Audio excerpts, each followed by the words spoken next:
আইতে শাল যাইতে শাল এর নাম বরিশাল। প্রিয় বন্ধুরা, বাংলার ভেনিস খ্যাত বরিশালের সাতলা বিলের সমস্ত সৌন্দর্য আপনাদের সামনে আজকে তুলে ধরব। তো বন্ধুরা, শেষ পর্যন্ত সাথেই থাকবেন। সাথে আছি আমি Fardin. Welcome to our new blog.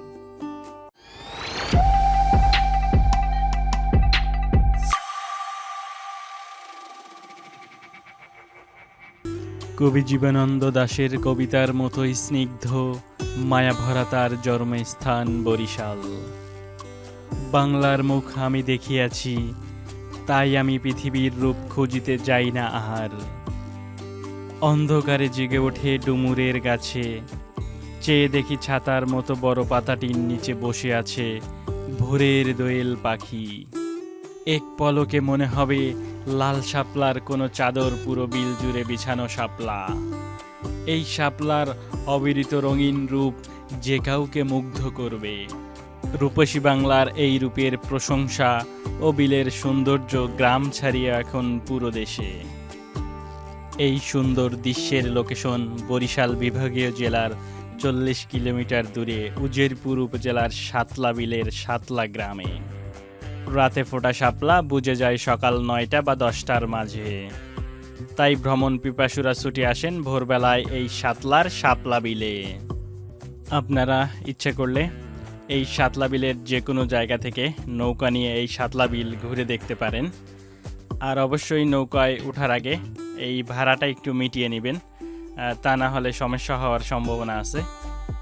R main spot বা ঘাট থেকে যদি একটু আপনারা অন্য কোথাও দূরে বা আশেপাশে যেতে পারেন, ওখান থেকে নৌকার ভাড়াটা অনেকটাই কম নেবে। তো আমরা জনতা বাজারের এই দিকে এসে এখান থেকে একটা নৌকা নিয়ে আমরা এই সাতলা বিলটি ঘুরে দেখার জন্য ভাড়া করেছি। আপনারা এখানে ঘুরতে আসলে অবশ্যই সঠিক সময়ে আসার চেষ্টা করবেন, জুলাইয়ের শেষের দিকে এবং আগস্ট সেপ্টেম্বর মাসে এই শাপলা বিলে এই শাপলাগুলো থাকে। আর এখানে আসার পূর্বে গুগল ম্যাপ থেকে বা আমি তাদের নাম্বার দিয়ে দেব ডেসক্রিপশন বক্সে, ওখান থেকে তাদের সাথে কথা বলে শিওর হয়েই কিন্তু এই শাপলা বিলে আসবেন, না হলে এখানে এসে আপনি হতাশ হতে পারেন। এই বিলটি ঘুরে দেখতে যত সকালবেলায় আপনারা আসতে পারবেন ততই ভালো। সূর্যের আলো এই শাপলার উপরে পড়লে শাপলা ফুলগুলো কিন্তু বুঝে যায়। তো সবাই সকালে আসার চেষ্টা করবেন। সবুজ পাতার ফাঁকে থরে থরে ফুটে আছে লাল শাপলা। এ যেন শিল্পীর নিপুণ হাতে আঁকা চিত্রকর্ম। প্রকৃতি যেন ঢেলে দিয়েছে তার সব রং। শাপলা ফুলের উপর রোদের ঝলক দেখে মনে হয় প্রকৃতি যেন বিছিয়ে রেখেছে লাল চাদর। যতদূর চোখ যাচ্ছে লাল শাপলায় চারদিকটা ছেয়ে গেছে। প্রতিদিন ভ্রমণ পিপাসুরা দেশের বিভিন্ন প্রান্তর থেকে ছুটে আসেন এই প্রকৃতির সৌন্দর্যের সাথে মিলেমিশে একাকার হতে। 300 থেকে 800 টাকায় ভ্রমণ পিপাসুদের ঘোরাতে মাঝিরা অপেক্ষায় থাকে এই সাতলা বিলের বিভিন্ন ঘাটে। শাপলার এই সৌন্দর্য পাল্টে দিয়েছে অর্থনীতির চাকাও। এই সাতলার বিলে কবে থেকে এই শাপলা ফুল ফোটে তথ্যটি সঠিকভাবে এখনও জানা যায়নি, বাট এই জায়গাটিকে মানুষের কাছে পরিচিত করে চলেছে শ্রদ্ধেয় স্যার শায়েখ সিরাজ। উনি এখানে এসে প্রতিবেদন করার পরেই এই জায়গাটি মানুষের কাছে পরিচিত পেয়েছে এই সাতলার শাপলা বিল গ্রাম। এই নৈসর্গিক সৌন্দর্য দেখতে দেখতে লোভ সামলাতে না পেরে কিছু লাল শাপলা আমি তুলছিলাম। দেখুন প্রিয় বন্ধুরা, চারদিকটা কত সুন্দর, নিরিবিলি পরিবেশ, একদম দেখতে অসাধারণ লাগছে প্রিয় বন্ধুরা। দু চোখ যেদিকেই যায় চারদিকে শুধু শাপলা আর শাপলা। এ যেন এক শাপলার স্বর্গরাজ্য। ভোরের ঠান্ডা বাতাসের সাথে এই সুন্দর প্রাকৃতিক দৃশ্য আপনাকে মন ভরিয়ে দিবে। এখানে এসে বুঝতে পারলাম এই সুন্দর পরিবেশ মেয়েদের কাছে আরও অনেক ভালো লাগে, কারণ তারা এখানে এসে মাথায় এই শাপলা ফুলগুলো গুজে বিভিন্ন রকম স্টাইলে তারা ছবি তুলতে পারে।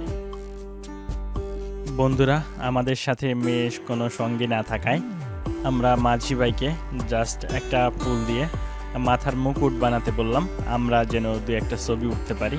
তো দেখেন শাপলার যে লাইলটা আছে ওটা ধুয়ে দেখেন গোল করার চেষ্টা করছে এবং সেটাকে মাথায় মাপ নিচ্ছে বারে বারে যে মাথার উপরে এই মুকুটটি বসবে কিনা।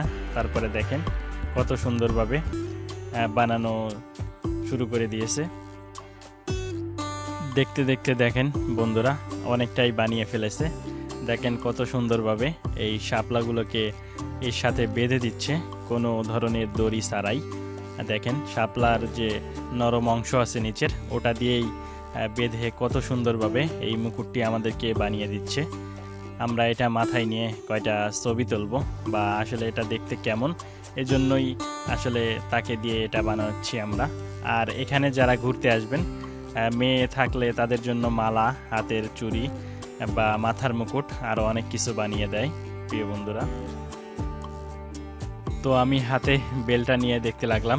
দেখেন কত সুন্দরভাবে বানিয়েছে, একদম ফুলগুলো দেখতে অনেক সুন্দর লাগছে প্রিয় বন্ধুরা। দেখেন কালার কোয়ালিটিটা কত সুন্দর, একদম প্রাকৃতিক পরিবেশে এরকম একটা মুকুট আপনি মাথায় দিলে অনেক ভালো লাগবে।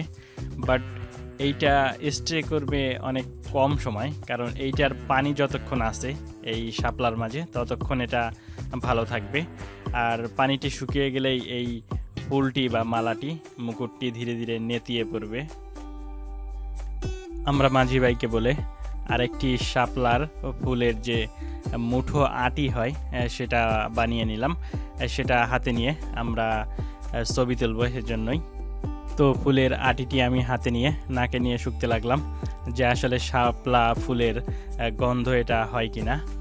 আর এই শাপলা ফুলের যে নিচের নরম অংশ আছে এটা কিন্তু ডাউল দিয়ে বা চিংড়ি মাছ দিয়ে রান্না করে খাওয়া যায়। এটা খেতে বেশ ভালোই লাগে।